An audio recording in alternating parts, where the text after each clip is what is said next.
¿Qué edad tenías? Yo creo que tenía como 8, 9 años, no sé. A mí empieza a darme asco la comida.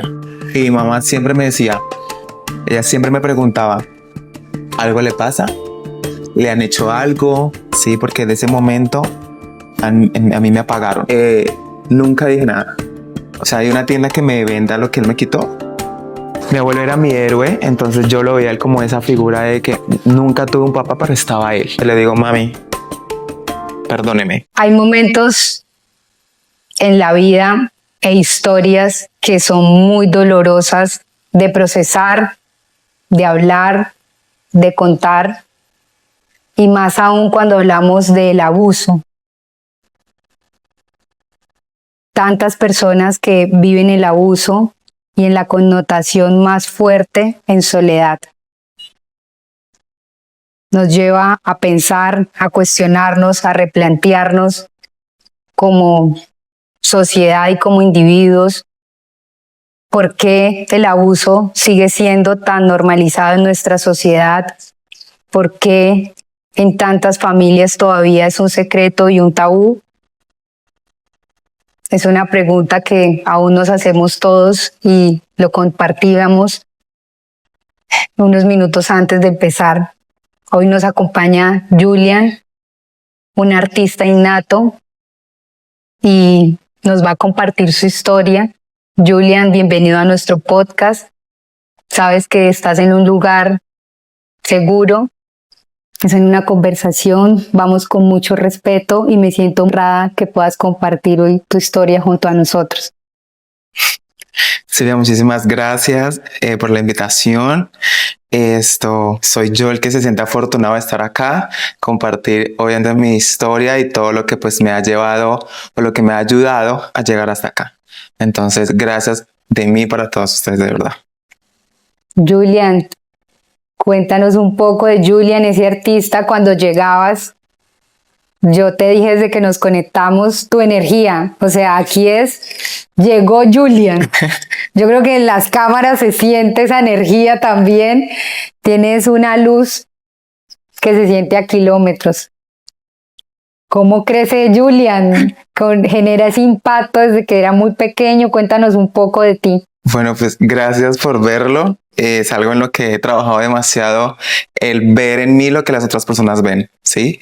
¿Qué ha llevado a Julian o que lo ha impulsado a ser ese artista innato que es ahora un bailarín profesional y coreógrafo? Mi gran inspiración son mis hermanos y mi mamá, ¿sí? Son mi gran inspiración, todas mis creaciones son basadas en ellos. Entonces, todas las situaciones que viví desde muy pequeño, bueno, en ese momento me despiertan muchas emociones, la verdad, debo admitirlo. Es la primera vez que hablo abiertamente o delante de un público, pues de mi vida, de mi experiencia. Entonces, esto ha sido un proceso, ¿sabes? Ha sido un proceso desde el momento en que decidí enfrentarme al mundo voy a ser bailarín. Hay un proceso donde tienes que lidiar con muchas emociones, con largos entrenamientos, ensayos. Entonces, lidiar con todo eso y aparte de lo que pasa en tu cabeza como persona, mi danza para mí es eso, es como esa guerra, esa batalla del día a día en que sí podemos lograr lo que soñamos, lo que queremos. No es imposible, es difícil, obvio, pero pues, ¿qué más, no? La vida es muy dura. ¿A qué edad empiezas y cuándo descubres toda esa parte artística? Y mi hermana dice, quiero entrar a porrismo. Entonces a mi hermana, a mi papá le dice que puede ir, pero si yo la acompañaba. Vamos, yo la acompaño. Yo dije, voy a ver las porristas. ¿Tu hermana es menor? Sí, menor que yo. Qué chimba, parce, vamos a ver todo este espectáculo. Porque yo las veía como entrenaban en la cancha y yo decía, yo quiero esa vuelta. Entonces me voy yo con ella para el colegio donde estudiábamos y llegamos y el entrenador dice, ella puede entrar, pero usted no. Y yo, yo nunca sabía que yo era distinto a todas las personas, ¿sí? Entonces yo como que, ¿qué pasó? O sea, ¿por qué no? Porque usted es hombre y pues eso es solamente para niñas. Y me cerró el portón en la cara y me dejó por fuera. Eran como las 7 de la noche. Lo recuerdo súper, súper bien porque realmente marcó un antes y un después en mi vida, ¿sí? Entonces, al cerrarme la puerta en la cara, yo digo, ok, me quedo por fuera. Y yo todas las veces que la acompañaba a ella a las clases, miraba los entrenamientos, o sea, era como el piso, el portón, y yo todo lo miraba por así. Miraba los entrenamientos y yo llegaba a la casa y me ponía a practicar y practicaba y así me aprendía sus coreografías, así me aprendía cómo abrirme de piernas, split, spagar, todo. Hasta que un día llega un grupo de danza moderna, a eso le llaman ellos danza moderna, y dije, es mi oportunidad. Es mi oportunidad, mami, por favor, déjame entrar, te lo pido, le rogaba. Ella no, no, no, no, no y no. Yo, pero ¿por qué? No lo entendía en ese entonces, ¿no? Hasta que un día la logré convencer y ya después del tiempo entendí como que el miedo de ella era que si yo entraba a bailar, era que me iba a convertir en homosexual o que me iba... Y yo no lo entendía en ese entonces. Tampoco te lo explicaban. Exacto, tampoco nadie me explicaba, nadie me decía absolutamente nada, simplemente como que no, y ya. Y tu papá, que al principio no quería, o sea, solamente eras la compañía de tu hermano. Wow, mi papá, Dios mío, mi papá, ¿cómo lo digo? Esto, a ver, mi papá simplemente estuvo ahí, ¿sí? Fue mi papá, ya. Él nunca le importó lo que me pasó, él nunca estuvo, nunca decía, me demostraba como interés por las cosas que yo quería, ¿sí? Mi mamá me apoyó desde el momento cero, cuando yo de verdad le demostré que quería eso. Entonces, hasta que un día ella, si yo perdía una, o sea, ya, yo siento que ella buscaba cualquier excusa para sacarme. Entonces, hasta que una vez perdí una, dos, tres, cuatro materias, no me acuerdo, mami, si perdí más, por favor, pero me dijo como que ya no vuelve más. Me sacó, hasta que un día había un grupo de Te saca danza del baile, o sea, baile, como sí, del siempre grupo del había colegio. alguna manera de que no estuvieses ahí. Exacto, sí. Entonces, hasta que un día había un grupo en la calle, se llama Big Family, salud para todos. Big Family era como, wow, yo los veía bailar y yo decía, parece que, o sea, esto es brutal. Entonces vuelvo otra vez, mami, por favor, déjame que no. Y esa vez fue un no rotundo. En ese momento, yo nunca había sentido cómo se me había desboronado todo lo que yo quería para mí. Sí. Entonces, yo le decía, mami, por favor, hable con su papá lo que su papá diga. Y dentro de mí dijo eso, dije, perfecto, es que a mi papá nunca le ha importado lo que yo quería. Para mí es un sí. Llegó papi, hago lo que quiera. Yo, mami, papi dijo que sí. Y me voy yo a la audición, porque hacían audiciones para poder ingresar a ese grupo. Voy, presento la audición, me doy con todas. Dije, es que esto es para mí. Llego, presento la audición y me seleccionan. Me seleccionan y empiezo ahí con ellos a bailar en ese grupo. Entonces, y de ahí para adelante, pues empecé todo mi proceso. Ese grupo de verdad marcó dentro de mi carrera como bailarín un cambio significativo, ¿sabes? Y al ser un proceso tan de tanto descubrimiento, porque yo pienso que fue tu edad también, estabas en un proceso de descubrimiento propio, personal, y también empezaste a descubrir el baile, también me sentía cómodo, pero pues no sabía cómo desarrollarme con tanto ruido. ¿Cómo llega a ser el baile en esa etapa de descubrimiento un factor importante para ti, para esa compañía y ese refugio en ese proceso? Ok, bueno, durante toda mi infancia me sentí muy solo, ¿sí? Como muy abandonado. Mi mamá siempre estuvo, pero ella hizo lo que tenía que hacer, ¿sabes? Fue una mamá, madre soltera, cabeza de 4 niños, donde ella se levantaba muy AM, o a veces no llegaba, o a veces iba a viajar porque tenía que sacar sus hijos adelante, ¿sí? Entonces, yo empecé a ver muchas situaciones desde muy niño. Empecé a ver muchas situaciones en las que,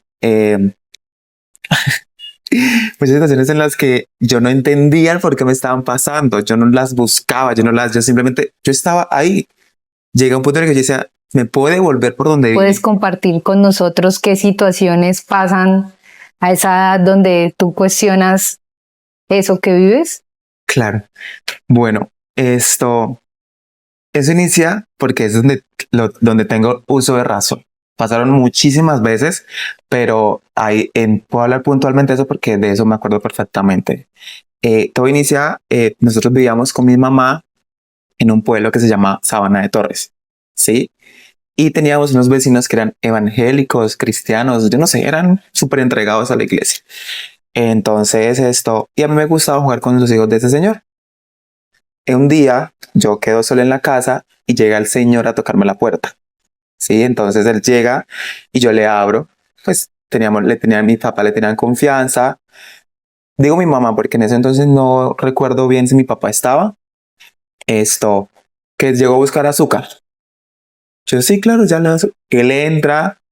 Cuando él ya entra a la puerta, pues él tranca, yo estaba solo en la casa. Esto, él empieza pues a abrazarme y yo lo veía como normal porque pues era evangélico y tenía ese, como esa etiqueta de que no es un santo pues porque es de la iglesia y demás. Entonces yo normal, es un abrazo. Cuando ya yo me lo voy a quitar para que me suelte, pues no me deja, empieza pues a apretarme, apretarme, apretarme. Yo le digo que por qué está haciendo eso, él me dice que yo quiero, y yo como que no entendía qué es lo que está pasando, cuando pues él me lanza al suelo y me dice que por favor no vaya a gritar, que no haga ruido, porque o soy yo o son mis hermanos. Entonces yo toda la vida crecí con mis hermanos, ¿sí? Yo siento que si algo le pasa a alguno de mis hermanos, a mí me faltaría el aire, como que me quitarían un pulmón o algo, ¿sí me explico? Entonces yo dije, no, con ellos nada, conmigo haz lo que se le dé la gana. Entonces el man empieza a hacer lo que quiso conmigo en ese momento y yo no entendía nada. ¿Qué edad tenías? No recuerdo exactamente. No recuerdo exactamente. Yo creo que tenía como 8, 9 años, no sé. Pero más o menos entre esa edad. Esto. Y es muy loco porque yo soy muy distraído. Toda mi vida soy muy distraído.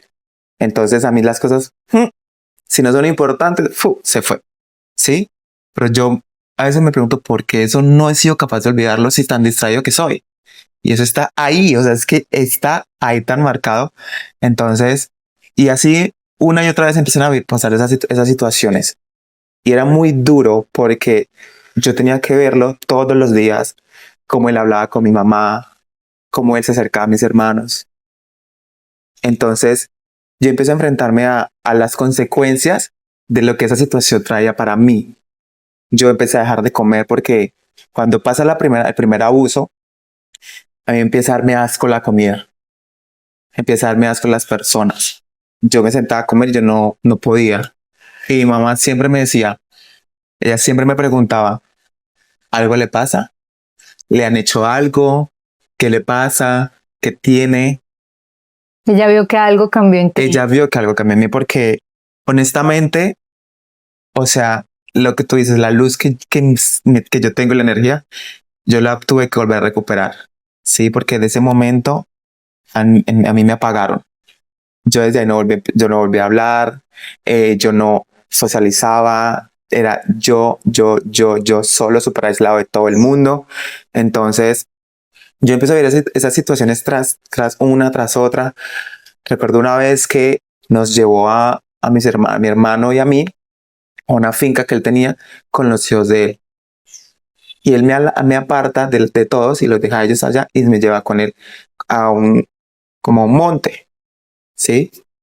Y me acuerdo que ahí tiende como una cobija, un costal, un recuerdo. Y recuerdo mucho porque habían hormigas que hasta me picaron las hormigas. Ahí en ese momento, ahí también ese señor hizo, mejor dicho, de todo. En ese proceso que es en repetidas ocasiones esta persona abusa de ti, ¿alguna vez le cuentas a alguien lo que está sucediendo o en ese momento aún no entendías lo que estaba sucediendo? O sea, estabas procesándolo. Nunca dije nada. A Nunca, nadie. a nadie. Porque mi miedo era de que le fuesen a hacer lo mismo a mis hermanos. Entonces yo decía, si de mí depende que ellos estén bien, listo. ¿Sí? Llegó tan al punto en que yo empecé como a normalizar eso. ¿Sabes? En que, ok, ya, otra vez, ¿sabes? Eso fue. Yo enfrento esto a mis papás, perdón, a mi mamá, ya adulto, y entro en un colapso emocional fuerte, que yo digo, no quiero más nada, no quiero más. Yo pensaba, yo le cuestionaba mucho a Dios. De hecho, cuando salía del colegio, llegaba a mi casa a ver cómo mis hermanos si tenían amigos, cómo si socializaban, eran como los más populares pues del colegio, ¿saben? Y yo no socializaba con nadie, me hacían bullying en el colegio, me encerraban en los baños. Una vez me tiraron una bolsa, una bolsa era terrible, una bolsa de orines así, ¡pra! Como de hielo a la salida del colegio, me echaban piedras en el muchas cosas, ¿sí? Yo no quería el colegio. Si me preguntan hoy en día si volvería al colegio, jamás. En el colegio, cero, nada que ver, ¿sí? Esto, entonces, yo estoy en ese momento con mi nona y yo estaba en mi habitación solo, súper derrumbado, llorando, que no quería más, hasta que entra una tía, ¿sí? Es una tía que yo adoro demasiado y admiro muchísimo porque ella habla y es muy sabia. Entonces, ella entra y me ve así tan devastado y me dice, ¿qué pasa? ¿Qué tengo? ¿Por qué es? ¿Por qué lo otro? Ella empieza a hacerme preguntas como a entrar, a entrar, a entrar, a entrar, a entrar, porque yo tenía un bloqueo, una barrera que yo no dejaba que nadie pasara, ¿sabes? Entonces yo no dejaba que nadie, absolutamente nadie era nadie. Entonces pero ella logra romper eso hasta que me saca de mí, de mis adentros y yo le confieso todo lo que había vivido desde muy niño. Cuando ya ella se entera, es cuando ella me dice, hay que hablar con sus papás. Nos sentamos a hablar con mi mamá, me acuerdo que fue en su casa, y estaban mis hermanos. Entonces, yo no fui capaz de decirle. Fue ella la que fue como mi micrófono, mi voz. Mi mamá en ese momento de que no entendía o no asimilaba la situación de lo que estaba escuchando, empieza a preguntar, ¿usted por qué nunca dijo nada? ¿Por qué no se defendió? ¿Por qué no cogió un palo? ¿Por qué esto? ¿O es que usted quería? Y yo sí. Un Ah, ataque sí, o de sea, muchos cuestionamientos. exacto. Y yo, entonces mi tía le dice, oye, por favor, su hijo lo que necesita es que usted lo abrace y le diga que lo ama, que usted está ahí, que siempre estuvo. Mamá reacciona, mi mami reacciona y me abraza. Y dice que él me ama, que la perdone, que eso fue culpa de ella por no haber estado, porque ella obvio se tenía que ir a trabajar y dejarnos, porque si no era ella, ¿quién nos daba de comer? ¿Sabes? Entonces, hoy aprovecho para decirle a mi mami que no es culpa de ella, no es culpa de nadie, simplemente fue una situación que pasó como tenía que pasar. Y claro, y debió ser muy duro para ella cuando tú le cuentas toda la situación porque como madre sentía un sinnúmero de miedo, frustración, la culpa. Nosotros las madres nos acompaña la culpa por todo, ¿sí?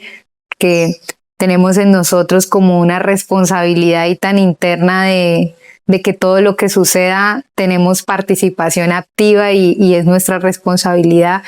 E imagino lo complejo que fueron para los dos, ¿sabes? Cada uno en un proceso distinto y algo que tú dices y lo reafirmo una y otra vez es que el único culpable acá fue el abusador, fue el vecino.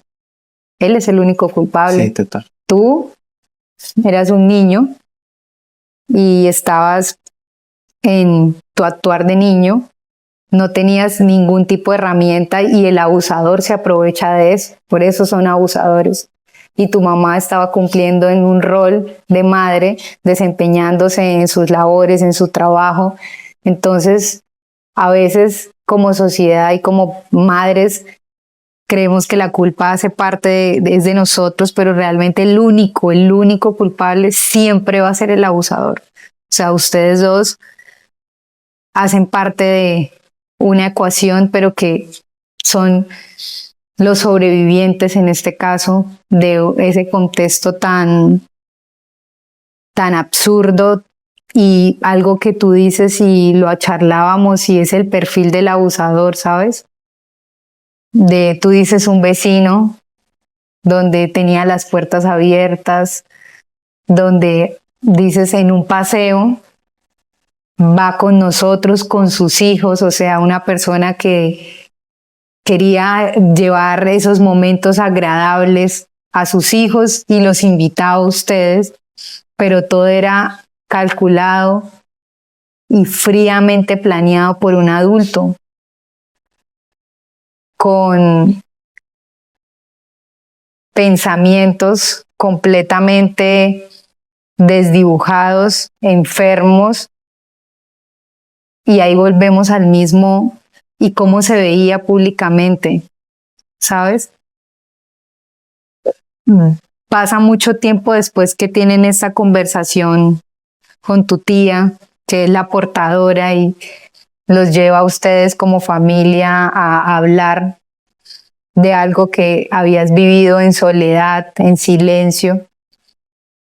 Cuando terminan esa conversación, ese abrazo con tu mamá y esa mezcla de emociones en un momento tan fuerte, en días posteriores, en algún momento hablan de, no sé, vamos a denunciarlo, se cuestionan ustedes ya no sé, algo de acción contra esa persona después de lo que charlaron, o cuando hablan de esa dinámica, yo sé que tu mamá dice, voy a apoyarte a ti, vamos al psicólogo, tienes que avanzar, pero accionan algo independiente hacia ese abusador, piensan en una denuncia.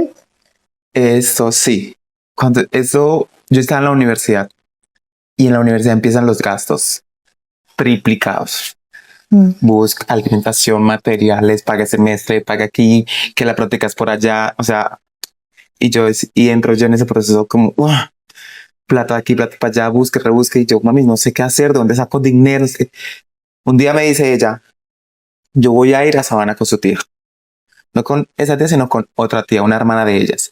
La tía que me ayudó a hablar con ella es hermana de mi papá. ¿Sí? Ella me dice que va a ir a Sabana a enfrentar a ese señor con una hermana de ellas, ¿sí? Con su hermana mayor. Cuando ella me dice eso, yo digo, yo no sé si pueda, mami. Yo tengo que verlo en así, o sea, yo no, es que esto no va a ir. Voy a ir yo con su tía. Y voy a ir a que el señor responda por lo que hizo. Ella va, no, ella cuando llega me dice como que, o sea, después de haber ido, como que el señor les ofreció un dinero, ¿sí? Que el man les ofreció un dinero. Entonces yo le digo como que, ¿y dónde yo puedo ir a comprar? O sea, hay una tienda que me venda lo que él me quitó. Si la hay, recibámosle la plata. Si no, no. O sea, no existe la tienda que, o sea, y es que si aún existiera la tienda, o sea, no existe el valor que represente lo que él me quitó. Pues eso no tiene sentido. Y tampoco tiene sentido el yo ir a enfrentarlo a él a son de que si hay alguien que tenga que encargarse o es por el tema de hacer justicia, es Dios o la ley acá en este plan. De mí ya no depende nada. O sea, el yo ser un portador y empezar a... No, yo tengo en estos momentos asuntos que resolver, como mi universidad, por ejemplo, le decía yo a ella.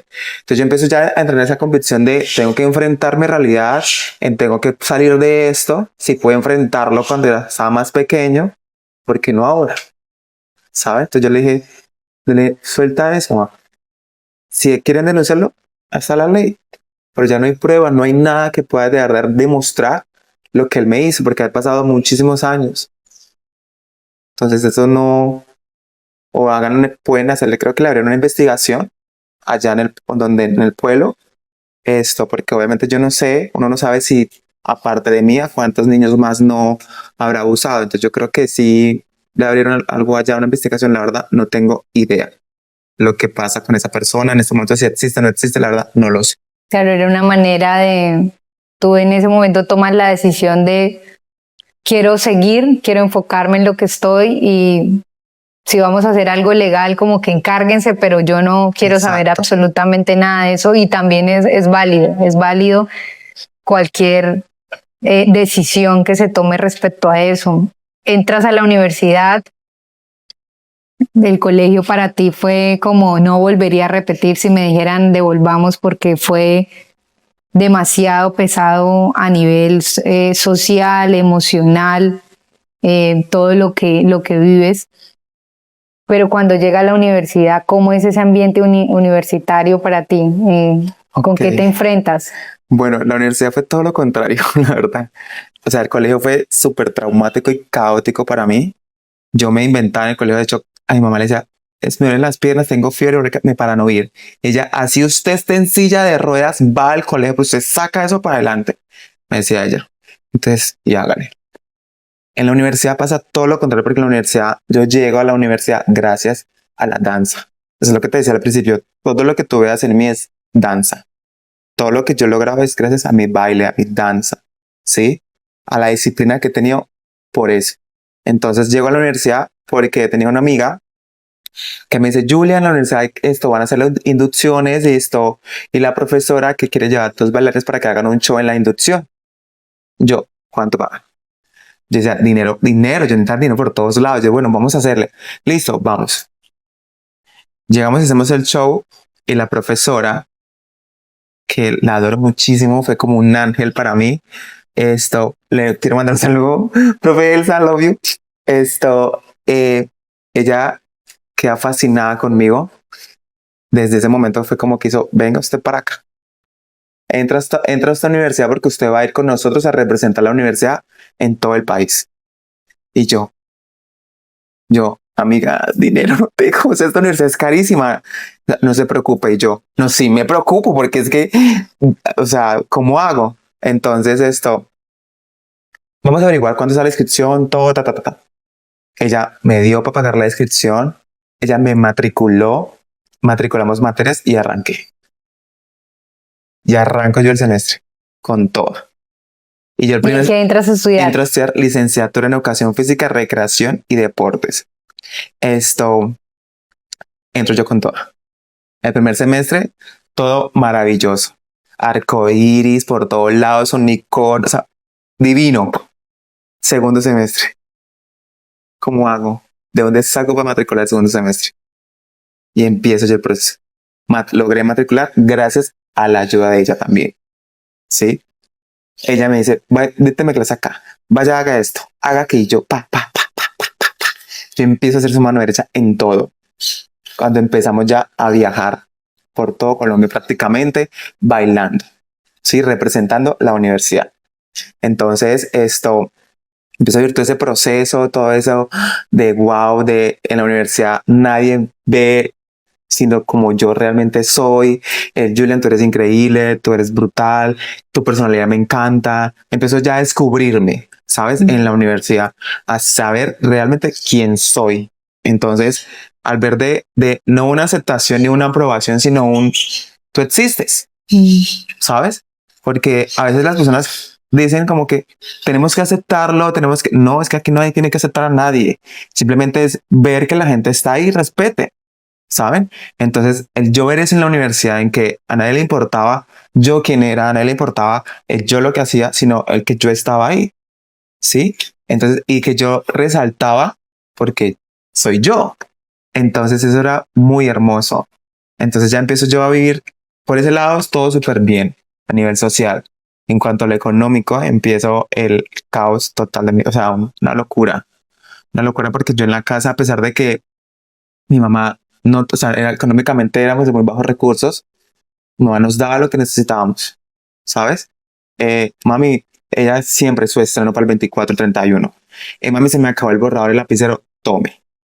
Mami, el grupo vamos a cambiar los uniformes para la presentación, tenemos esto, lo otro, como sea, venga al salón ella tenía un salón de belleza, trabajaba en un salón de belleza, arreglando manos y pies. Entonces, todo el día en eso. Venga más tarde que a esa hora tengo para que lleve. Yo llevando todavía no, más tarde yo, así, todo el tiempo. Entonces ya en la universidad, yo ya decía, yo ya era consciente que no podía ser una carga para ella ni para nadie. Entonces yo empiezo en ese proceso, empiezo a trabajar en un lado, en el otro, y llegaba a trabajar en un call center desde perdón, tenía clase a las 6 de la mañana y salía de clase a las 8 y de ahí bajaba hasta la 21 a trabajar en el call center, salía del call center a las 4 y de las 4 subía a las 5 para tomar clases de ballet y jazz, y de ahí volvía otra vez a subir a la universidad. O sea, todo eso era a pie, todo ese recorrido yo me lo hacía a pie hasta la universidad, y así fue 2 años larguitos haciendo todo eso, hasta que ya llega un punto en el que dije, wow, ya, no puedo más con esto. No dejé obviamente de bailar, pero sí dejé de estudiar porque no me veía en eso, ¿sabes? Entendí que lo estaba haciendo era más por demostrarle a mi familia en que estoy en la universidad, estoy pagando una universidad, estoy en la universidad, pues, pero no era realmente lo que yo quería para mi vida. Entonces yo llegué al punto de decir, ok, el dinero va y viene, pero el tiempo, mi sueño, lo que yo realmente quiero, pensé que ya, digamos, había superado los abusos de mi infancia. En la universidad entendí que no, ¿sí? Entendí que no, porque empezó a haber una situación en mi familia con mi abuelo, ¿sí?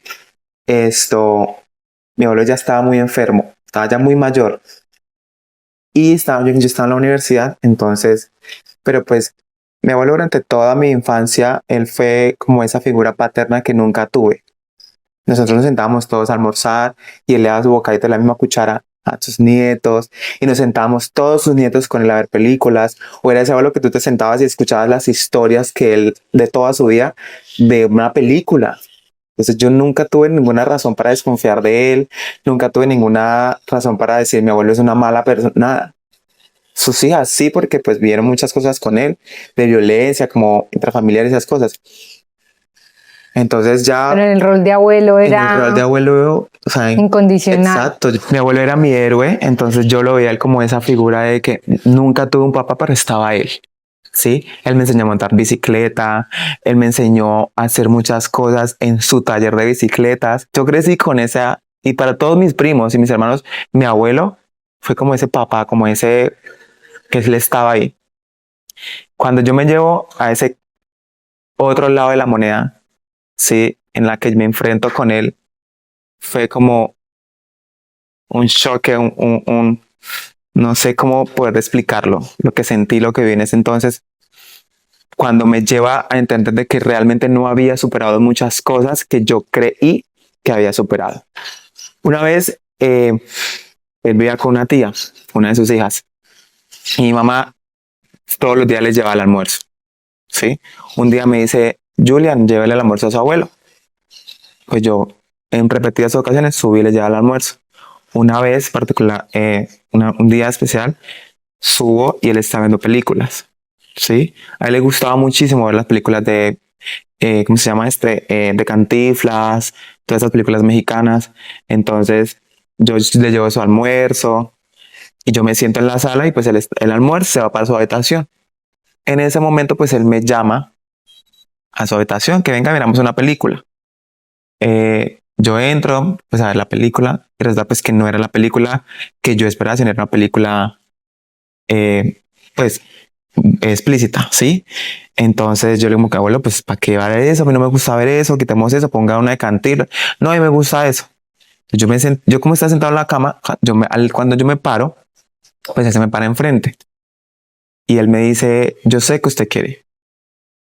Yo sé lo que usted quiere. Yo sé lo que a usted le gusta. Y yo, ¿de qué habla? O sea, no, usted no sabe nada. Le decía yo, usted no sabe nada. En ese momento yo estaba bien, ¿sí? Hablando y respondiendo lo que él me estaba diciendo. En un momento, cuando ya yo no sé qué fue lo que pasó, es cuando él me toma de los brazos, o sea, me agarra así fuerte y me dice, yo sé que usted quiere. Me dice, sí, yo sé lo que a usted le gusta. Déjese, que yo le voy a ayudar por los pasajes de la universidad. Me decía. Entonces, cuando él me toma así de los brazos, yo quedé en bloque. O sea, yo quedé bloqueado. Porque no es como de que te cogió y ya, sino como que me apretó durísimo. Como ese forcejeo de ¿para dónde va? No se mueva, ¿qué es acá? ¿Sabes? Entonces yo quedo ahí como bloqueado. Y es que a mí eso me pasó una vez. No sé si cuando digamos, por ejemplo, que uno está sentado y se para muy rápido y se le van las luces y ve como un poquito negro. Eso fue justo lo que sentí en mi vista. Todo eso se me puso negro y no vi nada. O sea, yo no vi a mi abuelo en ese momento. Yo quedo bloqueado, quedo que no podía moverme, ¿sabes? Yo decía, o sea, nada, no estaba pasando nada. ¿En qué momento digo como que, ok, vuelvo otra vez? Cuando él me lanza a la cama y empieza como a, o sea, él alcanzó a desabrocharme el pantalón, a bajarme el pantalón para tocarme. Él me lanza a la cama y su aroma, sí, su aroma, porque él tenía un olor muy particular.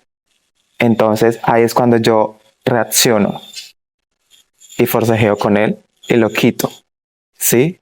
y él empieza a gritarme muchas cosas, muchas cosas, porque él era muy grosero.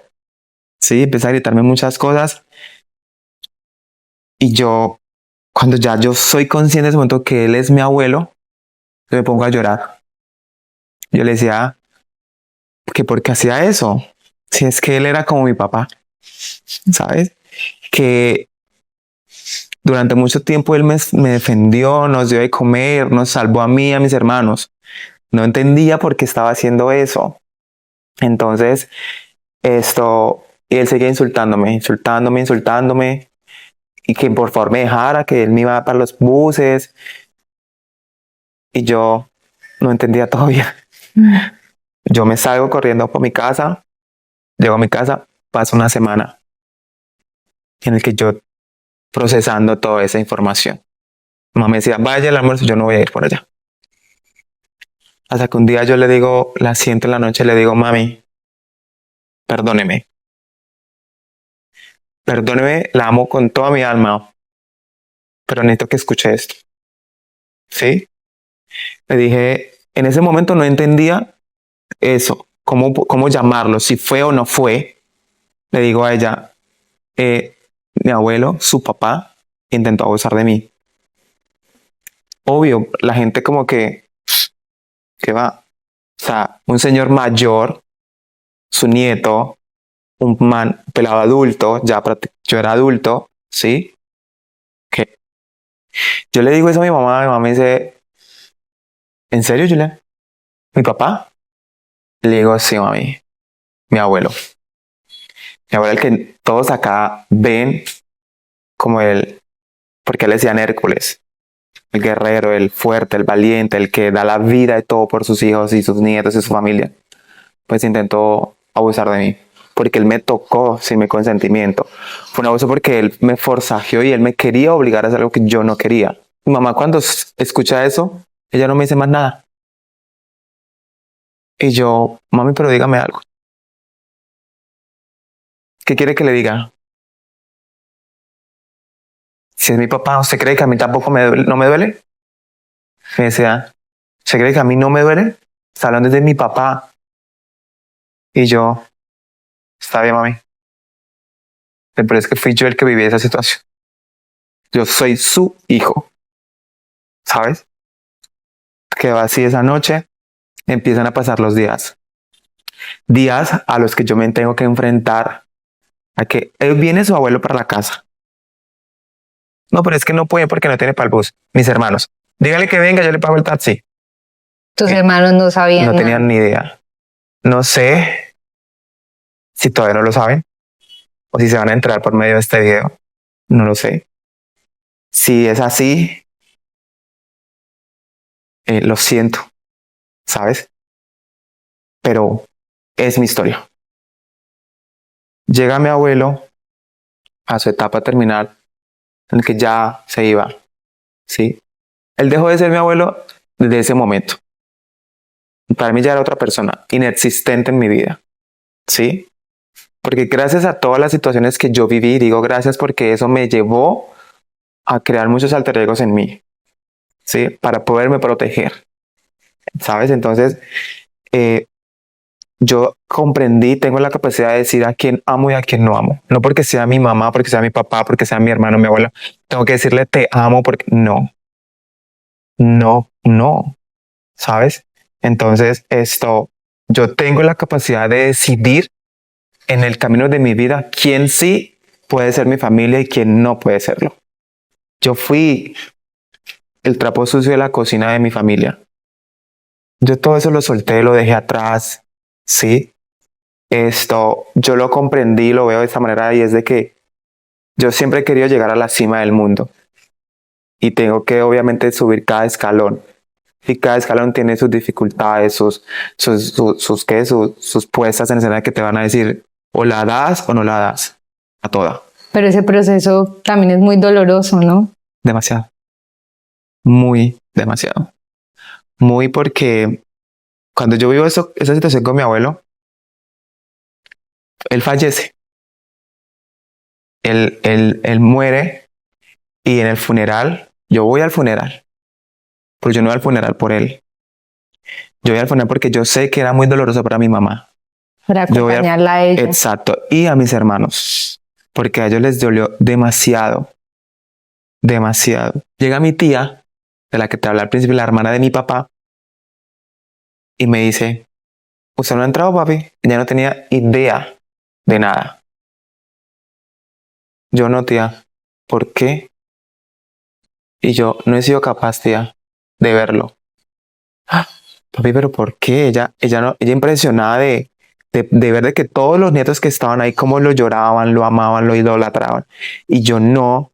Y yo estaba aislado y simplemente no había querido ser capaz, perdón, no era capaz de entrar a verlo. Para ella era un asombro, o sea, que no. Entonces, yo no he sido capaz, siento como un bloqueo en la puerta de que no me deja pasar. Mi mamá me dijo, vamos, yo la acompaño. Una hermana de mi mamá me dijo, vamos, yo la acompaño. Yo, no, no. Ella me dice, vamos, y yo acepto con ella ir a verla en el ataúd. Antes de yo acercarme, empiezan a temblar mis piernas. Horrible. Y yo siento por dentro como se me empieza como a congelar todo por dentro, las palabras como a cortarse, no sé, era algo muy extraño. Como ese enfrentamiento, ¿sí? Cuando yo lo veo, yo me derrumbo. Yo me derrumbo y empiezo a llorar. A llorar, pero no de verlo ahí, sino de ver lo que él me había hecho. ¿Sí? Mi tía me dice, él también se metió con usted, papi. Ella no sabía, pero al ver mi reacción, ella llegó a esa conclusión y me dice, él también se metió con usted. Y yo, sí, tía. Entonces ella me abraza y me dice que siempre va a estar conmigo, que nunca me va a dejar solo, que ella me admira demasiado, que yo soy un guerrero, que he sacado esto adelante. Entonces yo le digo a mi abuelo en ese momento de que esté tranquilo, que él esté tranquilo. O sea, porque pues, ¿qué más da? Ya no existe. Y es de que empiezo con mi mamá a hablarle con odio, ¿sabes? A sentir de que ella no me ama o no me amaba. Porque yo decía, es que nunca hizo nada. Ni cuando estaba niño, ni cuando pasó con mi abuelo, cuando mis primos. Nunca nadie hizo nada. No solo ella. Y yo decía, si no lo hizo mi mamá, ¿qué me puede esperar del mundo? Decía yo en ese momento. Porque yo decía, si ya supo ella, sus hermanas, de lo que hizo su papá, y nadie hizo nada y seguían ahí de que vamos a verlo, vamos y lo visita, vamos y le da un abrazo y salud, le pide la bendición y esto. O sea, era como que tienes la herida ahí y te están dando, te echan limón, de todo, para que te arde y te queme. O sea, ¿por qué? Entonces yo entendía y pensaba, mi mamá no me quiere, mi mamá no me odia, no le importo.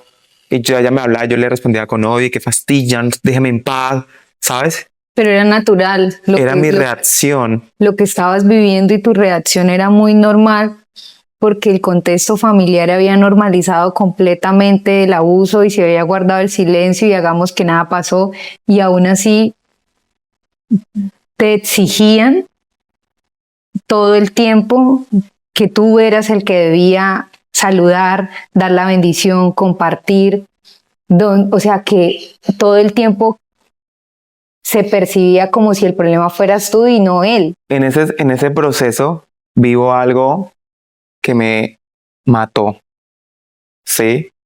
Yo ya había tenido muchos intentos de terminar, ¿sí? De terminar con mi existencia, ¿sabes? Pero hubo una situación en particular que hizo mi papá, ¿sí? En ese momento mi mamá y mi papá se estaban separando.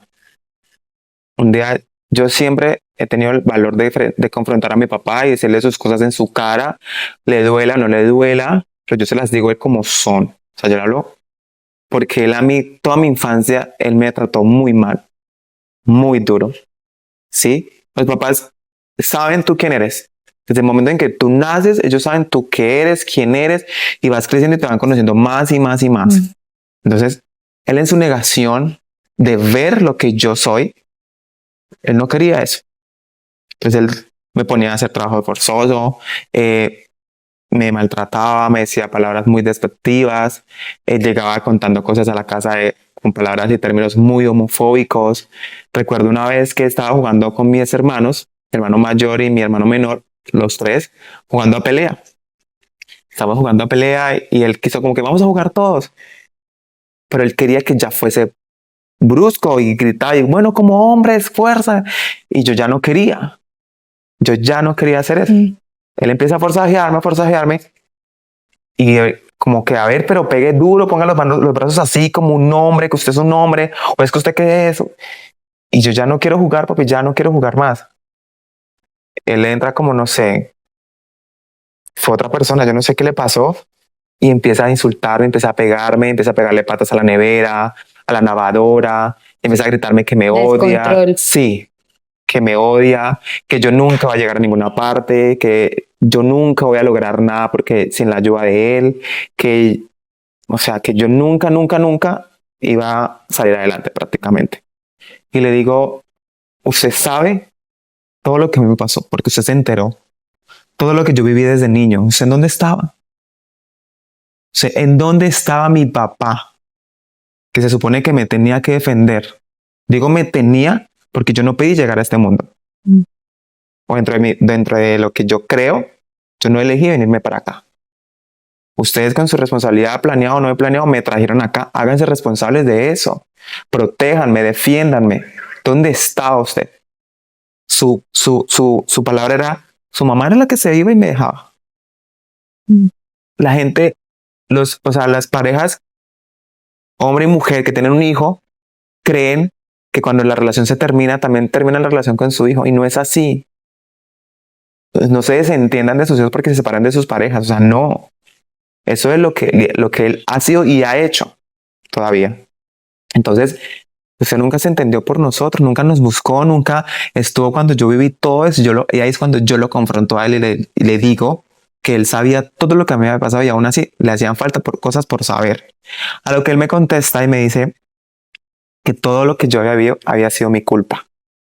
Interactuar con nuestro contenido es la mejor forma de apoyarnos. Por eso hoy te invito a que te suscribas, comentes y compartas.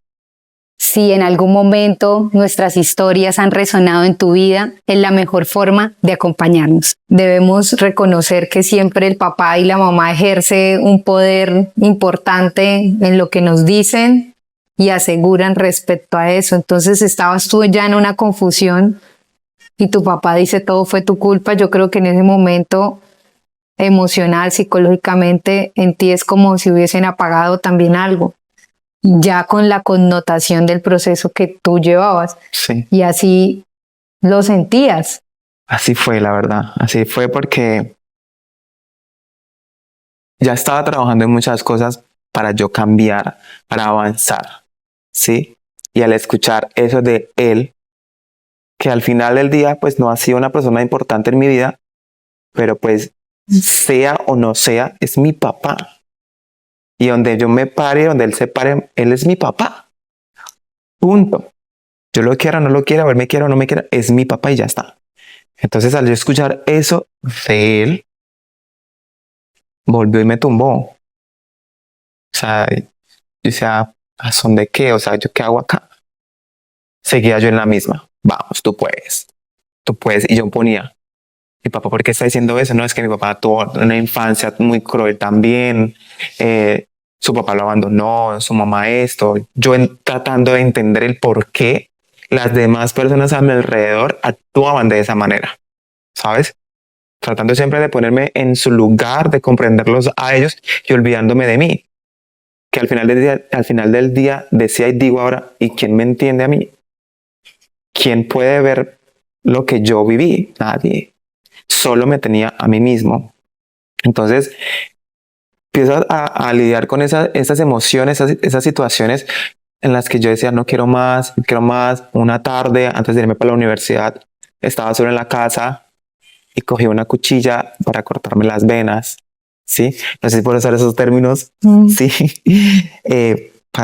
Sí.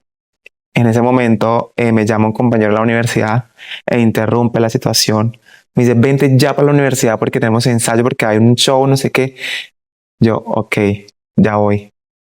Pum, la danza, ¿sabes? Salgo y vuelvo otra vez a sentir, a ver todo que era bonito, ¿sabes? Sigo en la universidad.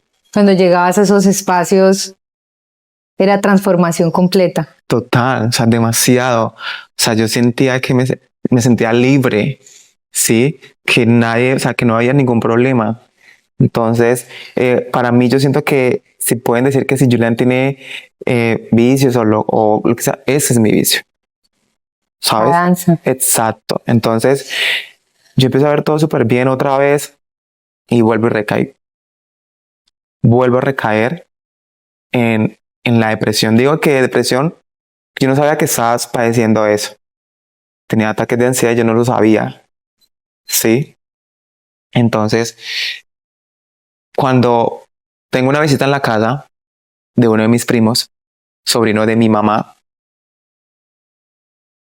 una noche, bueno, ellos estaban quedando en mi habitación. Una noche él me dice, pues que está, sí, que tiene ganas, deseo de estar con alguien. Y pues yo, pues parce, qué chimo, vaya por allá, párchese por allá, salga, conozca gente, le Un decía yo. primo tuyo. Sí. Entonces él empieza a insinuarme cosas como para que yo acceda a estar con él. Entonces yo le digo, no, parce, yo le digo así, pero yo parchado. Le digo, parce, o sea, el hecho de que me gusten los manes no significa que me gusten todos los manes del mundo. Y usted no es mi tipo, relájese, que sea yo así. Entonces él me dice, pero yo todo le estaba viendo muy, muy pana, muy parchado. Cuando él me Como dice, muy por encima, una sí, conversación. exacto. Cuando llega y me dice, ¿usted no se acuerda de todo lo que hacíamos cuando estábamos pequeños? Él es muy mayor a mí, ¿sabes? O sea, la diferencia de edad que él me tiene es bastante. Entonces yo decía, wow. Yo lo veo y le digo, usted no debió haberme dicho eso. Yo bajo, mi habitación queda en el segundo piso, yo bajo, me meto debajo de las escaleras que hay un hueco y empiezo a llorar. Pero a llorar desconsoladamente, o sea, como que algo dentro de mí se había removido muy mal. Y yo decía, ¿por qué él me dijo eso? O sea, Dios mío, ¿qué edad tenía yo para no acordarme? ¿Sabes? ¿Cuántos años tenía? O sea, empiezo a preguntarme desde qué edad empecé a vivir abusos. Desde qué edad me empezaron a abusar y nadie nunca hizo nada. Todos tenemos una historia por contar y la tuya podría hacer la diferencia. En Blanco Negro no tenemos barreras, puedes compartirla y conectar en un espacio seguro junto a nosotros. Ingresa a www.blanconegro.com.co, haz clic en el botón, cuéntanos tu historia, diligencia el formulario con tus datos y podrás allí escribirnos tu historia. Si necesitas adjuntar algún documento, audio o video, podrás hacerlo. Duré encerrado en mi habitación casi un mes en el que no me bañaba, no comía, no desayunaba, no arreglaba mi habitación. Y mi mamá empieza a preocuparse. Y mis hermanos, y mi cuñada, y Julian, ¿qué le pasa? Julian, ábrame la puerta. Yo no respondía. Julian, ¿qué tiene? Hablemos. Julian, venga, le cuento un chisme. Yo nada. Yo ahí, perdido. Esa vez me tomé unas pastillas. Me llama una amiga que en estos momentos está en el extranjero y me dice, bebé, vamos a hacer un show con esta X empresa. Y yo, bebé, acaba de hacer algo terrible. Bebé, ¿qué hiciste? Bebé, me tomé esto. ¿Cómo así, bebé? ¿Por qué tal cosa? Ya voy para allá. Y llega. Y afortunadamente no fue grave. O sea, definitivamente yo analizo todo y todo lo que yo he hecho, por lo que he pasado para poder estar acá y contar esto, digo, wow, ¿sabes? Entonces, yo pude vomitar ahí en la casa. Sin embargo, fuimos a una droguería, ya compré unas cosas para, como otra cosa que uno se puede tomar y que limpia. Pues no fue grave, ¿sabes? Y tampoco lo que me tomé tampoco había sido grave, solamente fue como en caos que en el que estaba, y que decía ya no más, sino como que cualquier cosa, ¿sí? Que me arrepiento en ese momento, sí, de haber hecho eso, porque la gente que me ama se preocupa demasiado. O sea, no piensa solamente en el irse y no piensa en las personas que deja. Entonces me voy con ella para el show y ahí vuelvo a nacer otra vez. Y empiezo a vivir todo eso.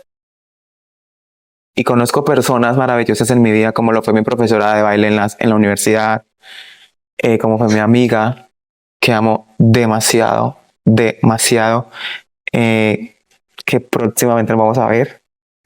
Esto, conozco a Cami, que son personas que me han rescatado una y otra vez, ¿sí? Porque ellos son esas personas que yo te decía al principio, de que tengo la capacidad que en el camino de mi vida puedo escoger quiénes son mi familia. Y yo los conocí a ellos, los escogí a ellos, al igual que ellos me escogieron a mí. Sigo trabajando en todo, en poder avanzar, en superarme. Y algo que dices muy importante, Julian, y es cómo se transforma cuando vivimos las cosas en soledad, cuando decidimos compartirlas con personas que decidimos escoger en nuestra vida para que nos acompañen. Y hay estudios realizados bastante fuertes y contundentes donde demuestran que nosotros en soledad de verdad no podemos, como seres humanos en soledad, pero podemos vivir la misma situación en compañía y los resultados son distintos. Y ahí tú lo das y lo llevas a ese punto. Cuando me cerré, cuando creí que no había nadie, empiezas desde muy pequeño a vivir en soledad muchas situaciones, pero llegas ya a la madurez y a ser adulto, a ver una perspectiva distinta y dices, decido poner mis límites, decido qué no quiero hacer, pero ese camino es muy doloroso porque empiezas a ver con otros lentes lo que tú decías, por qué no estuviste, por qué permitiste esto, por qué yo no hice esto, o sea, hay cuestionamientos y hay un ruido interno demasiado grande que lleva en algún momento a desdibujar ese camino. Pero ahí es cuando llegan estas personas a nuestra vida y tú decides abrir y contar todo lo que ha pasado y esas personas que tú nombras, tus hermanos, tu mamá, que en algún momento tampoco sabía qué debía hacer y cuál era la manera correcta de actuar y acompañarte, tus amigos, la profesora, tus familiares, llegan en una misma sintonía a decir, Julia, te amamos, a veces no sabemos cómo estar para ti, no sabemos qué es lo correcto, pero aquí estamos para ti. Y eso hace llevar cualquier situación de nuestra vida de una manera muy distinta, porque, por supuesto, todos sentimos tristeza, todos sentimos rabia, frustración, pero hacen parte de momentos cortos en nuestra vida, imagínate. El que diga que no es humano, ¿sabes? Pero también has hecho un trabajo muy poderoso porque has vivido situaciones una y otra vez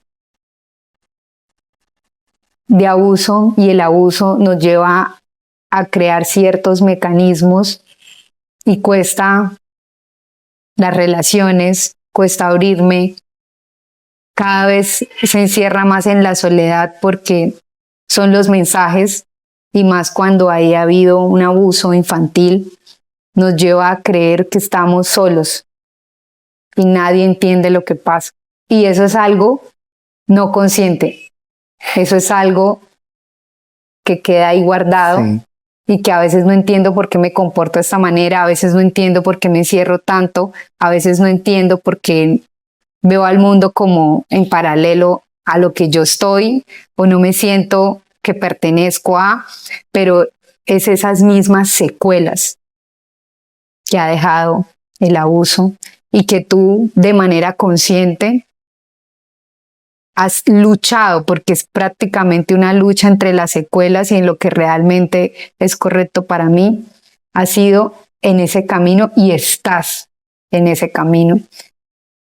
Y eso es muy valioso, porque realmente lo has hecho con tus herramientas. Y una herramienta de salvación, sin duda, ha sido la danza. Ha sido la danza, la compañía y el cuestionamiento. Que te digo algo, Julian, nunca dejes de cuestionar lo que pasa. Por más que creas, por más que la gente te diga, por más del ruido externo que parezca que no está pasando, si tú lo sientes, así es.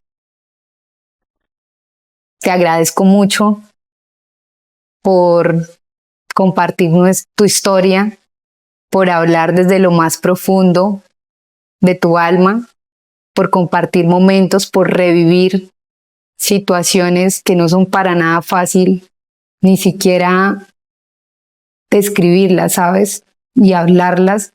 En muchas ocasiones se desdibuja y te agradezco porque realmente eres un sobreviviente del abuso. Gracias, Julian. Igual un abrazo. Sí,